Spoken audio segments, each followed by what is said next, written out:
Audio Jungle.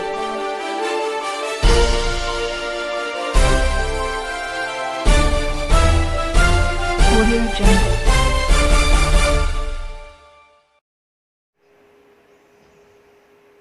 औज़ु बिल्लाहि मिनश शैतानिर रजीम, बिस्मिल्लाहिर रहमानिर रहीम।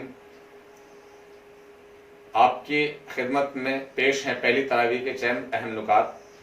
आज की तरावी में पहला सवा पारा पढ़ा गया जो दूसरे पारे के चौथाई पर ख़त्म हो, यानी सूरह बकरा की 176 आयत पढ़ी गई। पहली सूरह फातिहा कहलाती है, जिसे अवामुल हम्द शरीफ भी कहते हैं, और ये सूरह नमाज की हर रकात में पढ़ी जाती रही है। दरअसल ये एक दुआ है जो अल्लाह ताला ने हर इंसान को सिखाई है।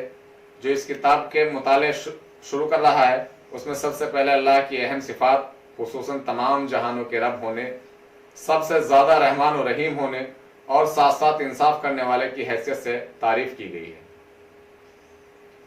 और उसके एहसानों और नेमतों का शुक्र ये भी अदा किया गया है।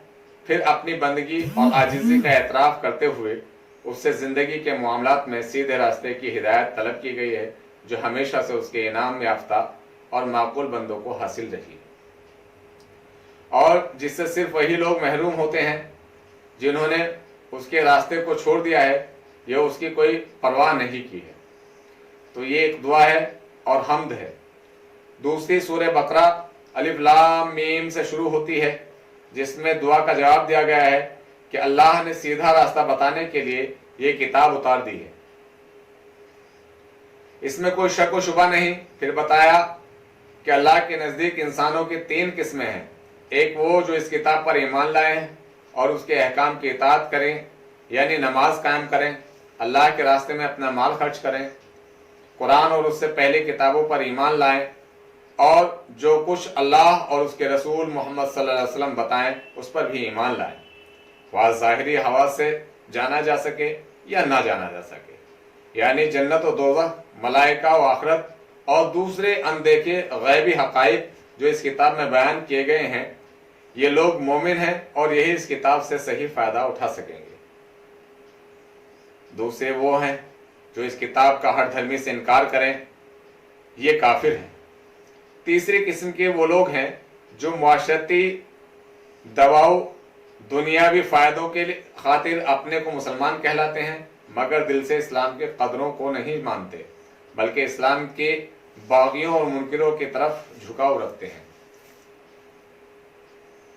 इस तरह इस्लाम की राह में रुकावटों और हराम और नाजायज़ बातों से परहेज की बिना पर पहुंचने वाले ज़ाहिरी नुकसानात से डरकर शक व शुबे में मुब्तला हैं। ये दोनों गिरोह अपने को दोहरे फ़ायदे में समझते हैं, हालांकि ये सरासर नुकसान में है और ये दोहरे नुकसान में है।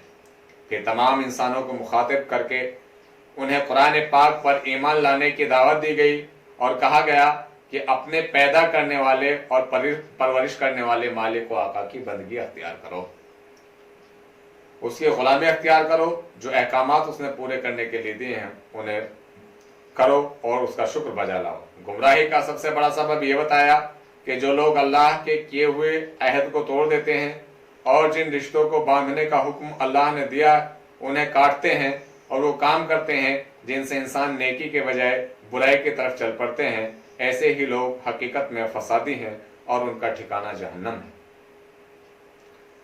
फिर दुनिया में इंसान की असल हैसियत को वाज़ेह किया गया कि अल्लाह ताला ने उसे अपने खलीफा की हैसियत से पैदा किया और उसको दुनिया की हर चीज़ के बारे में ज़रूरी इल्म, समझ और सलाहियत अता करके तमाम मखलूक़ात पर फजीलत बख्शी है। इस फजीलत को फरिश्तों और उनके ज़रिए दूसरी मखलूक़ात ने तस्लीम किया, मगर शैतान ने तकब्बुर और घमंड में आकर उसकी फजीलत और इताअत से इनकार कर दिया। इसलिए वो अल्लाह के यहाँ धुतकारा गया, फटकारा गया। फिर आदम व हवा को जन्नत में रखने का जिक्र है ताकि मालूम हो कि असल जगह आदम की औलाद की वही है, मगर शैतान के फरेब से आगाह करने के लिए अल्लाह ताला ने आदम व हवा को आजमाइश के लिए एक काम से मना किया, मगर दोनों ने शैतान के बहकाने पर अल्लाह के हुक्म को भुला बैठे और वो काम कर डाला जिससे मना किया गया था।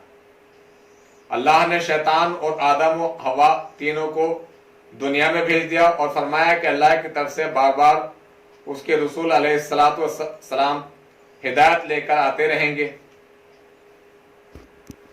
جو اس ہدایت پر چلے وہی کامیاب ہو کر پھر اسی جگہ واپس آئے گا، اور جو انکار کرے گا وہ شیطان کے ساتھ جہنم کا ایندھن بنا دیا جائے گا.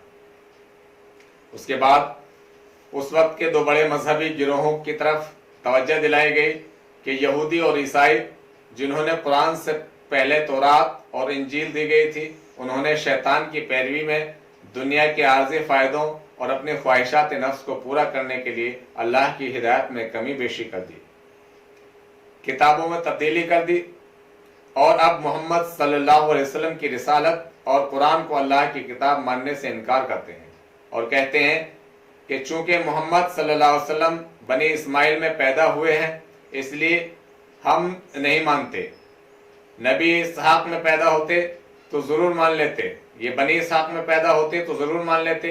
اس طرح ان لوگوں نے اللہ کے دین کو بھی نسل کا پابند بنا دیا، اس لیے یہ اللہ کے غضب کے مستحق ہوئے.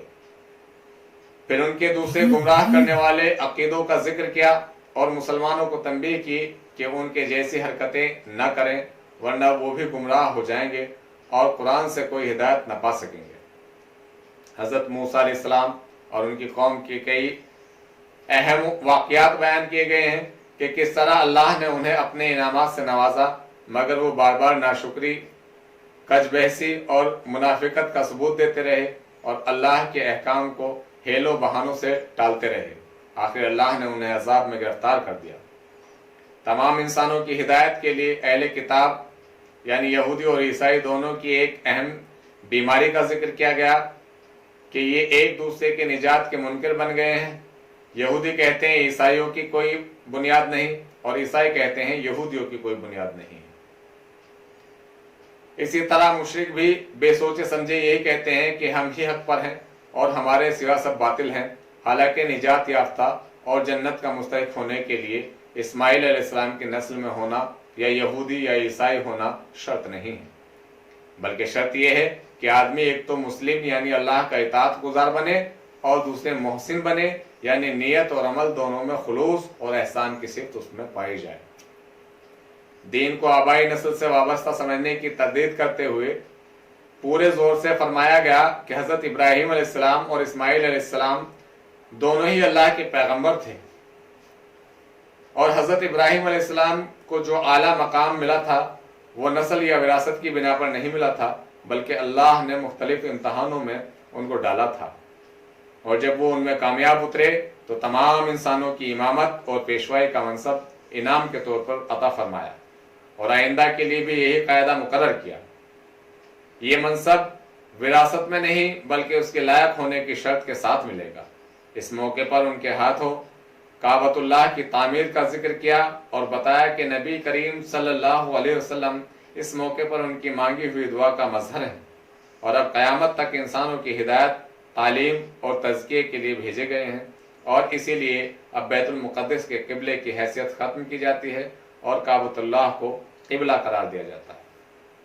آیت 152 سے 160 تک کہا گیا ہے کہ تم مجھے یاد کرو، میں تمہیں یاد رکھوں گا، اور میرا شکر ادا کرو، کفران نعمت نہ کرو. اے ایمان والو، صبر اور نماز سے مدد لو، اللہ صبر کرنے والوں کے ساتھ ہے. اور جو لوگ اللہ کی راہ میں مارے جائیں انہیں مردہ نہ کہو، ایسے لوگ تو حقیقت میں زندہ ہیں مگر تمہیں ان کی زندگی کا شعور نہیں.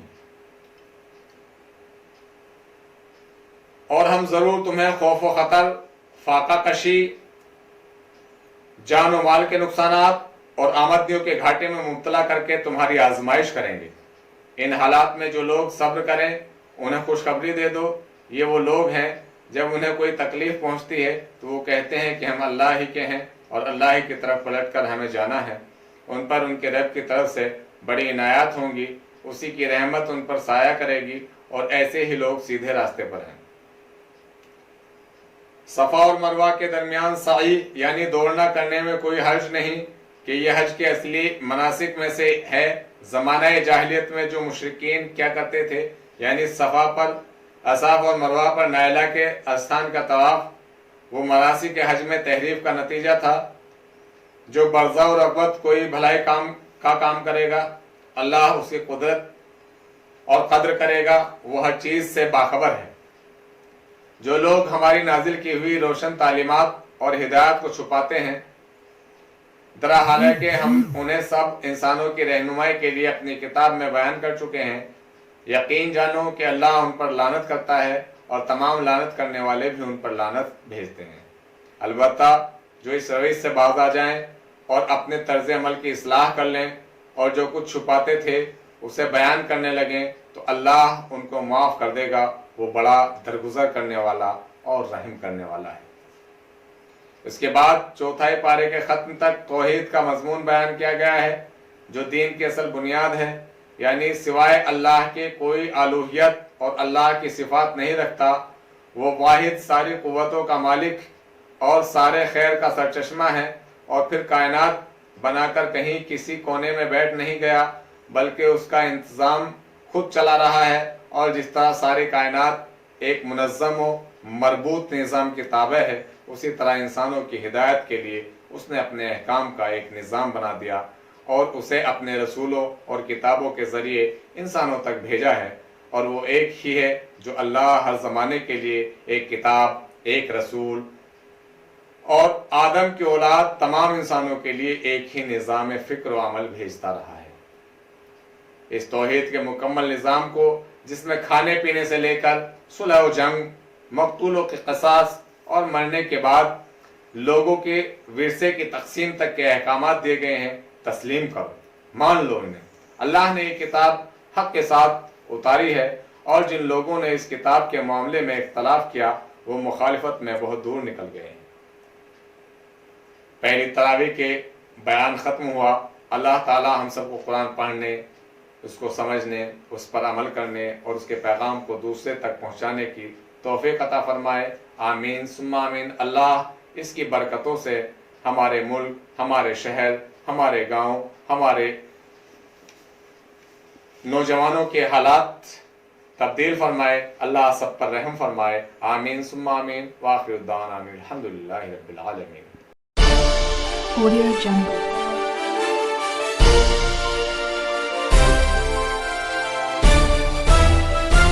Audio Jungle.